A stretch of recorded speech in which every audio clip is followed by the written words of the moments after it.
Bihar board के English paper का pattern आज मैं बताने जा रहा हूँ, और जो कि अगर आपको इंग्लिश बहुत मुश्किल लग रहा है फिर भी ये बहुत ही आसान लगेगा। बिना पढ़े हुए भी अच्छे मार्क्स ला सकते हैं इसमें इंग्लिश में। तो ये English class 12 ENGLISH English class 12 यानी 12वीं का जो एग्ज़ाम 12वीं बोर्ड का जो एग्ज़ाम चल रहा है उसमें इंग्लिश का क्वेश्चन पेपर का इसमें हम एक्सप्लेन कर रहे हैं किस तरह का क्वेश्चन आएगा। पहला क्वेश्चन यानी ऑब्जेक्टिव क्वेश्चन होता है, तो ऑब्जेक्टिव क्वेश्चन 1 से 100 तक रहेगा। 1 से 100 तक उसमें से आपको आंसर देना है 50 क्वेश्चन का, है ना। इस 100 क्वेश्चन में है, इसमें से मात्र 50 क्वेश्चन का ही आंसर देना है। कोई सा भी 50 क्वेश्चन हो सकता है, ठीक है। और इसमें से 50 यानी उसमें से 60 क्वेश्चन आपको रहेगा ग्रामर से। कहाँ से रहेगा? ग्रामर से 60 क्वेश्चन, और 40 क्वेश्चन जो बच गया वो रहेगा आपको टेक्स्ट बुक से। कहाँ से रहेगा? टेक्स्ट बुक से रहेगा ये क्वेश्चन। तो इस दोनों में से आपको अगर ये पोर्शन बहुत अच्छा है, ग्रामर पोर्शन बहुत अच्छा है, यानी आपने अगर 5वीं 6वीं 7वीं 8वीं 9वीं 10वीं किसी भी क्लास में अगर ग्रामर जरा सा भी अगर पढ़ रखे हैं तो आपको ये क्वेश्चन यहाँ से कर सकते हैं, ठीक है। इसमें आएगा आपको सब्जेक्ट वर्ब एग्रीमेंट आ सकता है, वर्ब से क्वेश्चन आएगा, और प्रीपोजिशन से क्वेश्चन आएगा, टेंस से क्वेश्चन आएगा, सब्जेक्ट वर्ब एग्रीमेंट से क्वेश्चन आएगा, एक्टिव पैसिव वॉइस आएगा, नरेशन आएगा, सिंपल कंपाउंड यानी कम्प्लेक्स सेंटेंस आएगा, है ना, और अपोजिट वर्ड सिमिलर वर्ड यानी कुछ वर्ड से भी आएगा, है ना। तो इस टाइप को जो है वर्ड से यहाँ से भी क्वेश्चन आएगा। तो इस टाइप के क्वेश्चन आपको यहाँ से आ जाएगा। जो बच गया यानी सेक्शन बी में, अब तो ये हो गया सेक्शन ए का ऑब्जेक्टिव क्वेश्चन जिसका आंसर आपको OMR शीट पे देना होता है। अगला होता है सेक्शन बी में। अब चलते हैं सेक्शन बी में। यहाँ पर क्या है? सेक्शन बी में आपको 7 क्वेश्चन मिलेगा, 7 क्वेश्चन मिलेगा। कितना मिलेगा? 7 क्वेश्चन। कितना क्वेश्चन? 7 क्वेश्चन। हाँ, 7 क्वेश्चन मिलेगा। तो उस 7 क्वेश्चन में जो पहला क्वेश्चन होगा वो हम आपको बता रहे हैं यहाँ पे। सेक्शन बी का, सेक्शन बी में आपने सेक्शन बी लिखेंगे, सेक्शन बी लिखेंगे, है ना, कॉपी पे। और आपको जैसे मान लीजिए ये क्वेश्चन, ये आपका पेज है, इधर आपको इतना छोटा हुआ जगह रहेगा, इस पे नहीं लिखना है आपको। यहाँ पे लिखा है मार्क्स, आपको कितना मार्क्स मिलेगा वो यहाँ पे आपको अब दिया जाएगा। और आपको इधर भी नहीं लिखना है, इधर भी नहीं लिखना है, ठीक है। और आपको क्वेश्चन यहाँ से शुरू करना है। पहला क्वेश्चन होता है इसमें, पहला क्वेश्चन होता है एस्से टाइप का। पहला क्वेश्चन एस्से का रहेगा, और उसमें 4-5 टॉपिक दिया रहेगा, यानी 4-5 ABCD करके या 1 2 3 4 करके 5 रहेगा। उसमें से किसी एक ही टॉपिक पे आपको 150 से 200 शब्दों में लिखना होता है, एस्से लिखना होता है। क्या लिखना रहेगा? एस्से। क्या लिखना रहेगा? ऐसे। हाँ, एस्से। एस्से यानी लेख, किसी एक पर ही, यानी 4-5 अलग अलग फील्ड का रहेगा।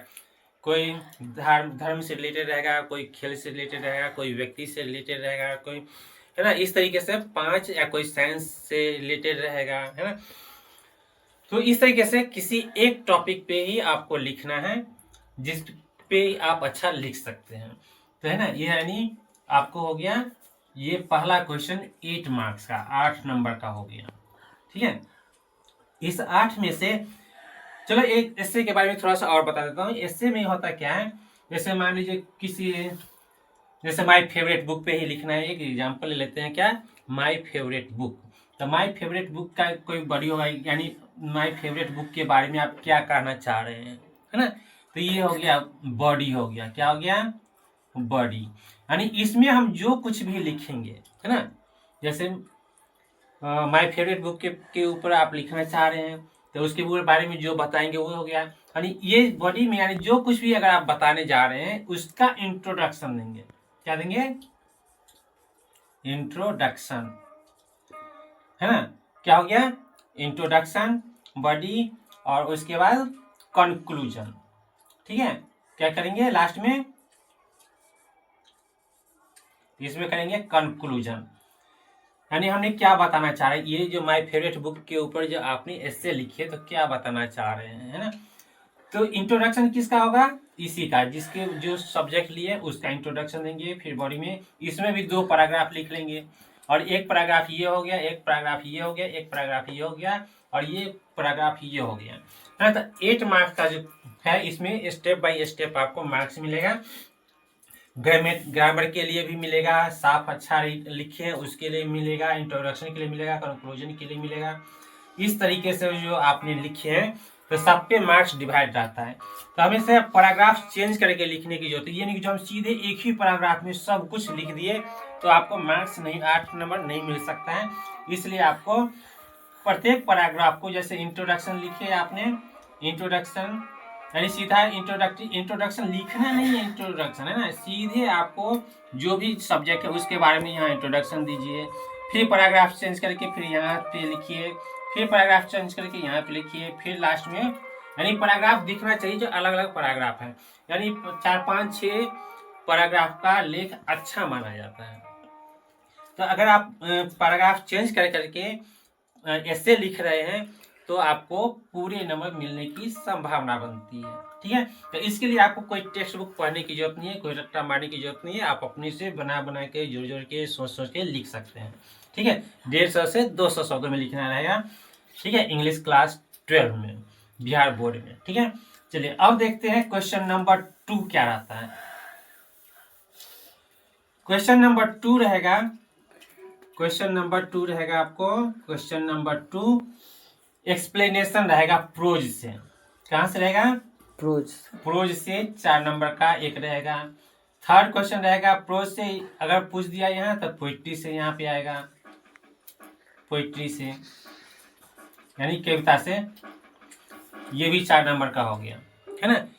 एक प्रोज से, एक पोइट्री से, यानी एक्सप्लेनेशन करने रहेगा, यानी जो दिया हुआ रहेगा सेंटेंस, है ना, या कोई पार्ट दे दिया रहेगा प्रोज का या पोइट्री का, है ना, उसको एक्सप्लेन करना रहेगा। एक्सप्लेन करने में क्या करते हैं, उस किस पार्ट से है, उसका राइटर कौन है, इसका मीनिंग क्या है, किस संदर्भ में राइटर क्या कहना चाह रहा है, ये हो गया एक्सप्लेनेशन।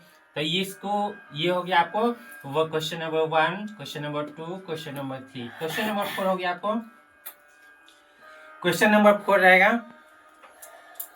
एप्लीकेशन। क्या रहेगा, एप्लीकेशन यानी दरखास्त जो आपने कहते हैं एप्लीकेशन, है ना। एप्लीकेशन रहेगा, ये रहेगा 5 नंबर का। कितने नंबर का, 5 नंबर का एप्लीकेशन रहेगा या लेटर रहेगा। या तो इसमें आपको चॉइस रहेगा, या तो एप्लीकेशन लिख लीजिए या लेटर लिख लीजिए। ठीक है, ये रहेगा 5 नंबर का। ठीक है, तो एप्लीकेशन या लेटर लिखने का अगले वीडियो में बताएंगे, है ना। और इस वीडियो को यानी इस चैनल को सब्सक्राइब कर लीजिए, जिससे कि जो आपको सबसे पहले मिले। और 5वां क्वेश्चन रहेगा इसमें टेक्स्ट बुक से, है ना। ये जो 40 आपको 5वां क्वेश्चन रहेगा, इसमें 10 क्वेश्चन रहेगा, उसमें से कोई 5 का आंसर देना रहेगा। कितने का, 5 का। अरे प्रत्येक क्या रहेगा, 2 नंबर का क्वेश्चन रहेगा, है ना। 5 क्वेश्चन रहेगा, प्रत्येक 2 नंबर का रहेगा, तो कितना हो गया, 10 नंबर। कितना हो गया, 10 नंबर का। 10 में से 10 जो क्वेश्चन रहेगा उसमें से कोई भी 5 का आंसर देना रहेगा, और ये 2 नंबर का रहेगा, तो कितना हो गया, 10 नंबर। ये टेक्स्ट बुक का रहेगा। अगर आपने स्टोरी पढ़ रखे हैं, आपको हिंदी में भी अपनी भाषा में भी अगर आ रहा है, अगर अपनी भाषा में आपको आ रहा है, कहानी मालूम है, तो आप भी इसको आसानी से लिख सकते हैं, जोड़ जोड़ कर सोच करके। उसके बाद 6ठा क्वेश्चन में रहेगा, 6ठा क्वेश्चन बहुत ही इजी है ना, फ्री में नंबर मिलने वाला है ना। 6ठा क्वेश्चन हमें होता है मैचिंग, है ना। लेखक का नाम प्रोज से रहेगा और पोइट्री से रहेगा, है ना, दोनों से। तो ये 5 नंबर का प्रोज से, 5 नंबर का पोइट्री से, और 5 नंबर का आपको ट्रांसलेशन भी रहेगा। ठीक है, 5 नंबर का ट्रांसलेशन। इस 6ठे क्वेश्चन में भी 5 क्वेश्चन मिलेगा, उसमें से कोई भी 3 का आंसर देना रहेगा, और ये 15 नंबर का मिलेगा। कितना, 15 नंबर का। तो इस तरीके से अगर आप लेखक का नाम और क्या लिखे हैं उन्होंने, पाठ का नाम है ना, पाठ का नाम और लेखक का नाम अगर याद कर लेते हैं, ठीक है, तो आपको ये नंबर 10 नंबर वहां से रिजर्व है ये। और ट्रांसलेशन अगर आपको आता है तो ट्रांसलेशन 10 में से कोई 5 बनाना होता है और यहाँ से आपको 5 नंबर पक्के मिल जाएगा। तो इस तरीके से हम देखते हैं ये जो पोर्शन है ये बहुत ही आसान है। अगर ये कर लेते हैं तो यहीं से आपको 15 नंबर आ गया, यानी 50 का जो सेक्शन बी है, सेक्शन बी 50 मार्क्स का होता है, इसमें से आपको ये 15 नंबर तो ये आ गया है ना, कंफर्म ये 15 नंबर आ जाएगा। ठीक है, यहाँ से ये नंबर आ जाएगा है ना, एप्लीकेशन आपको लिखने आता ही होगा, ये नंबर आ जाएगा। ठीक है, और 7वां क्वेश्चन जो होता है, 7वां क्वेश्चन है ना 4 नंबर का रहता है। 7वां क्वेश्चन 4 नंबर का रहेगा 7वां क्वेश्चन। तो 7वां क्वेश्चन जो 4 नंबर का रहता है, इसमें आपको प्रेसिस राइटिंग रहता है। प्रेसिस यानी संक्षेपण, प्रेसिस यानी संक्षेपण, यानी जो दिया हुआ है उसका संक्षेप में लिखना है, या नहीं तो एक पेसेज दिया हुआ रहेगा उस पेसेज का आंसर देना। पेसेज पढ़िए और उसके बाद जो आंसर दिया हुआ है क्वेश्चन, यानी उसके पास क्वेश्चन जो दिया हुआ है ना कॉम्प्रिहेंशन में, या तो कॉम्प्रिहेंशन बनाइए या प्रेसिस बनाइए, दोनों में से कोई एक ही बनाना है। ये अगर आप दोनों बनाते हैं तो आपको 4-4 नंबर नहीं मिलेगा है ना, कोई एक का ही नंबर मिलेगा जो आपने पहले लिखेंगे। ठीक है, तो कॉम्प्रिहेंशन का आंसर उसी में से खोज खोज के लिखना होता है ना, तो आपको आंसर भी दिया रहेगा, क्वेश्चन भी दिया हुआ रहेगा, केवल खोज करके वो लाइन लिख लेना है। तो इस तरीके से देखते हैं, ये जो सेक्शन बी है इंग्लिश में, सेक्शन बी 50 नंबर का, उसमें से ये इस तरह का पैटर्न है और आपको मार्क्स लाना बहुत ही आसान है। तो सुलेख यानी लेख कैसे लिखें फिर से वीडियो में बताऊंगा, उसका एप्लीकेशन कैसे लिखते हैं ये भी बताऊंगा, उसके बाद प्रेसिस राइटिंग कैसे करेंगे वो भी बताऊंगा आपको। इसको आप रट करके ये मार्क्स आप आसानी से ला सकते हैं है ना। रिवीजन कर लीजिए, आधे घंटे में आपको याद हो जाएगा ये पाठ का नाम और उसके लेखक का नाम। इस तरीके से आप आसानी से ये जो 50 मार्क्स है ऑब्जेक्टिव में, तो आपको ग्रामर से अच्छे नंबर ले आएंगे, यहाँ से ले आएंगे, कुल मिला के आप 80, 90, 100 मार्क्स आसानी से ला सकते हैं इंग्लिश भाषा में। Thanks for watching this video. I will meet you again in next video. Thank you.